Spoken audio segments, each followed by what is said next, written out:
सौम्या छोटे से गांव में अपनी माँ के साथ रहा करती थी। सौम्या के छोटे से झोपड़ी के बाहर ही बहुत बड़ी सब्जी मंडी लगा करती थी और सौम्या को भी ठेले पर से हरी भरी ताजी सब्जियां खरीद कर खाने की आदत थी। तभी एक दिन सौम्या ठेले पर सब्जियां खरीदते हुए, अरे काका, आपके ठेले पर तो सारी की सारी सब्जियां हरी भरी और ताजी हैं। और आपको एक बात बताऊं काका, जब तक आपके ठेले से मैं हरी भरी ताजी सब्जियों को छांट बीन कर मोल भाव करके खरीदती नहीं हूं ना, तब तक सब्जी खरीदने में मुझे मजा ही नहीं आता है।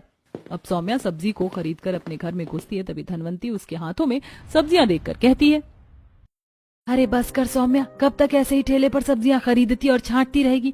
और वैसे भी तेरे लिए एक अमीर घर का रिश्ता आया है, सुना है वो लोग सोसाइटी में रहते हैं, वहाँ पर इस तरीके से तू सब्जियां नहीं छांट सकती, तो तू अब ये सब आदत छोड़ दे।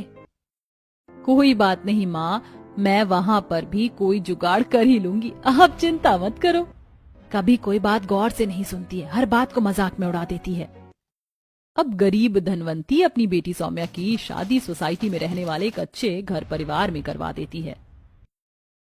हाय दैया, पोता बहुत बड़ी ही सुंदर और खिली खिली से लग रही है, टमाटर के जैसे लाल लाल गाल और गोभी के जैसे खिले खिले बाल। आओ सौम्या बहू, घर के अंदर आओ।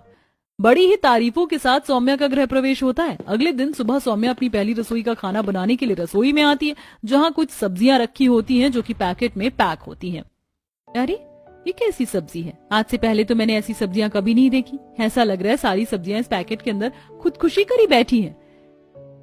ना ही सब्जियों में चमक है, ना सब्जियां ताजा हैं, कैसी मुरझाई हुई सब्जियां। इन्हें बनाना है या फेंकना है?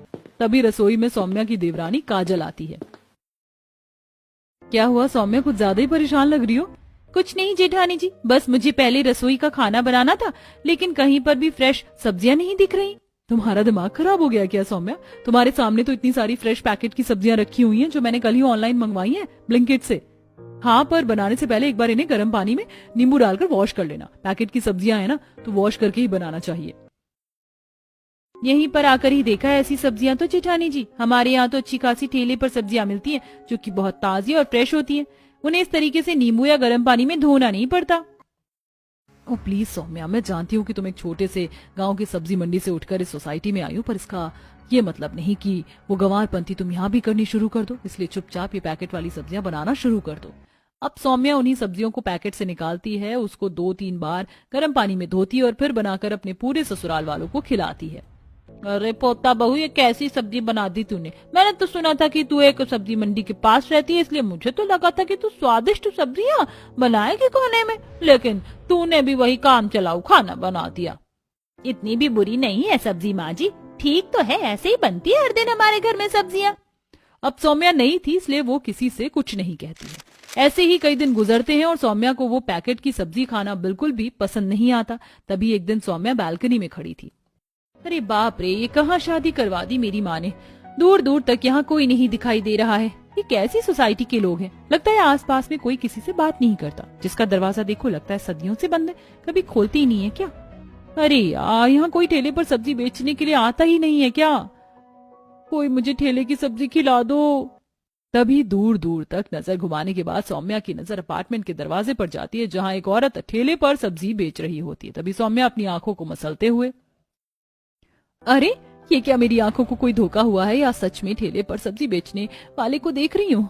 अरे ये तो सच में ठेले पर सब्जी बेच रही है, यही मौका है। चल सौम्या, फटाफट ठेले की सब्जी खरीद ले। तभी सौम्या दबे पांव पैसे लेकर अपार्टमेंट के दरवाजे पर पहुंचती है। अरे वो ठेले पर सब्जी बेचने वाली, थोड़ा इधर आओ और अपनी ये ठेले की हरी भरी ताजी सब्जियां दो, मुझे खरीदनी है। नहीं नहीं मैडम, मैं अंदर नहीं आ सकती। मैं ये ठेले की सब्जियां बस कच्ची कॉलोनी में ही बेच सकती हूँ। ऐसे सोसाइटी के अंदर आकर सब्जी बेचना अलाउ नहीं है ना हमको। ठीक है, रुको, तुम वहीं रुको, मैं बाहर आती हूँ, मैं सब्जियां खुद छाट कर लूंगी।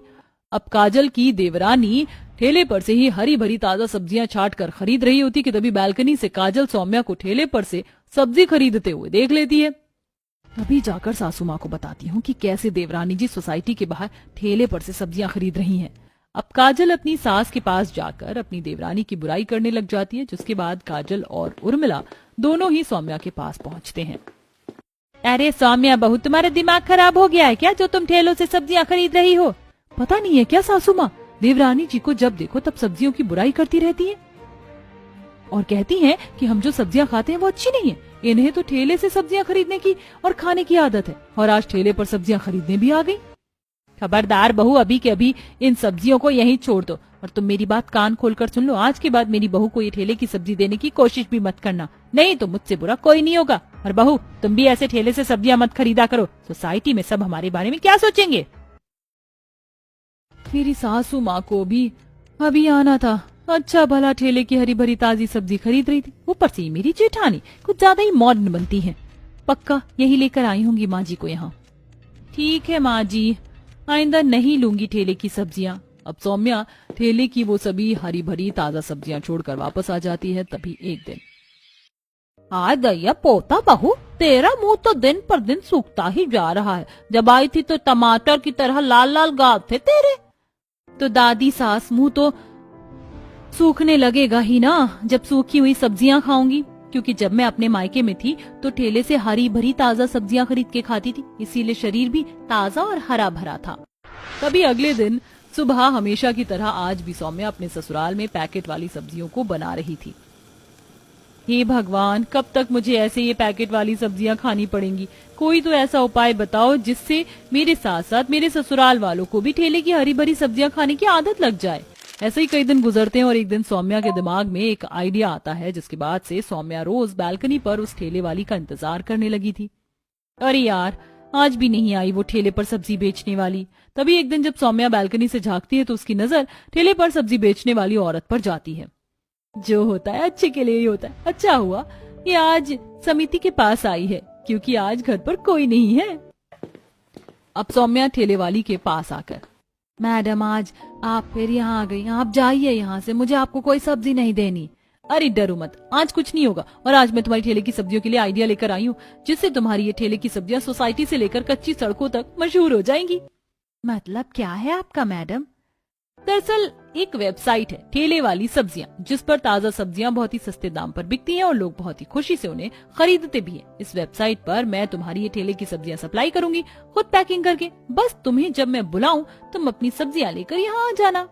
ठीक है मैडम जी, आप जब भी मुझे बुलाएंगी मैं आ जाऊंगी, और धन्यवाद जो आपने मेरे लिए इतना सोचा। अब सौम्या बहुत सारी सब्जी खरीद कर अपने घर ले आती और सभी सब्जियों को ऐसे पैकेट में पैक कर रही थी जिस पर लिखा था ठेले की सब्जियां। अरे ये क्या कर रही हो देवरानी जी, सब्जियों को ठेले पर बेचने जा रही हो क्या, जो इस तरह से सब्जियां फैला रखी है हॉल में? बोलो सौम्या, क्या कर रही हो तुम? और इस पैकेट पर ये क्या लिखा है? ठेले की सब्जियां? मम्मा जी, दरअसल मेरी एक जॉब लगी है जिसमें कंपनी वाले खुद मुझे ये बहुत सारी सब्जियां पैक करने के लिए दे जाते हैं, और वेबसाइट का नाम है ठेले की सब्जियां, इसलिए इस पैकेट पर भी लिखा है ठेले की सब्जियां। अब मैं इन सब्जियों को पैक करूंगी और वो आकर मुझे ये सब्जियां ले जाएंगे और अपनी वेबसाइट पर कस्टमर को बेचा करेंगे ऑनलाइन। अब सौम्या घर में जब कोई नहीं होता तो वो उस ठेले वाली से सब्जी खरीदती और पैक करके उन्हें फूड कंपनी में सप्लाई करती। तभी एक दिन उसके घर पर एक डिलीवरी वाला आता है। अरे ये क्या, ठेले की सब्जी का पैकेट वाला सब्जी मेरे घर पर? भैया आप गलत जगह आ गए हैं क्या? नहीं मैडम, यहीं का एड्रेस है और ये ठेले की सब्जी यहीं से मंगवाई गई है।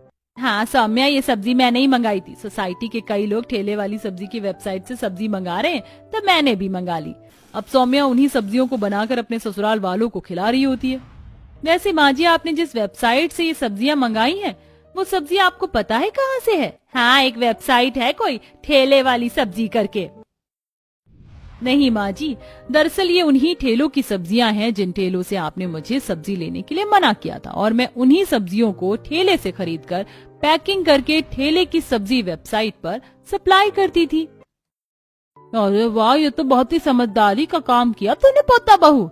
वही तो मैं समझाना चाहती हूँ दादी सास आप सबको कि ठेले की सब्जी इतनी भी बुरी नहीं होती जितना आप लोग समझते हैं। बस फर्क इतना है कि वह सब्जियां अगर वेबसाइट पर मिल रही हैं तो आप लोगों को वो सब्जी अच्छी लगती है, लेकिन वही सब्जी जब कोई गरीब औरत अपनी ठेले पर बेच रही होती है तो आप लोग उसकी क्वालिटी को गिरा देते हैं।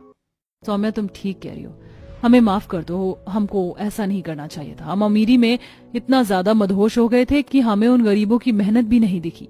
सौम्या के ये सब बताने के बाद अब उसके ससुराल वालों को ये पता चल चुका था कि हर चीज पैकेट और महंगी चीज अच्छी नहीं होती। कुछ चीजें ऐसी भी होती हैं जो खुद देख दाख कर लेनी चाहिए।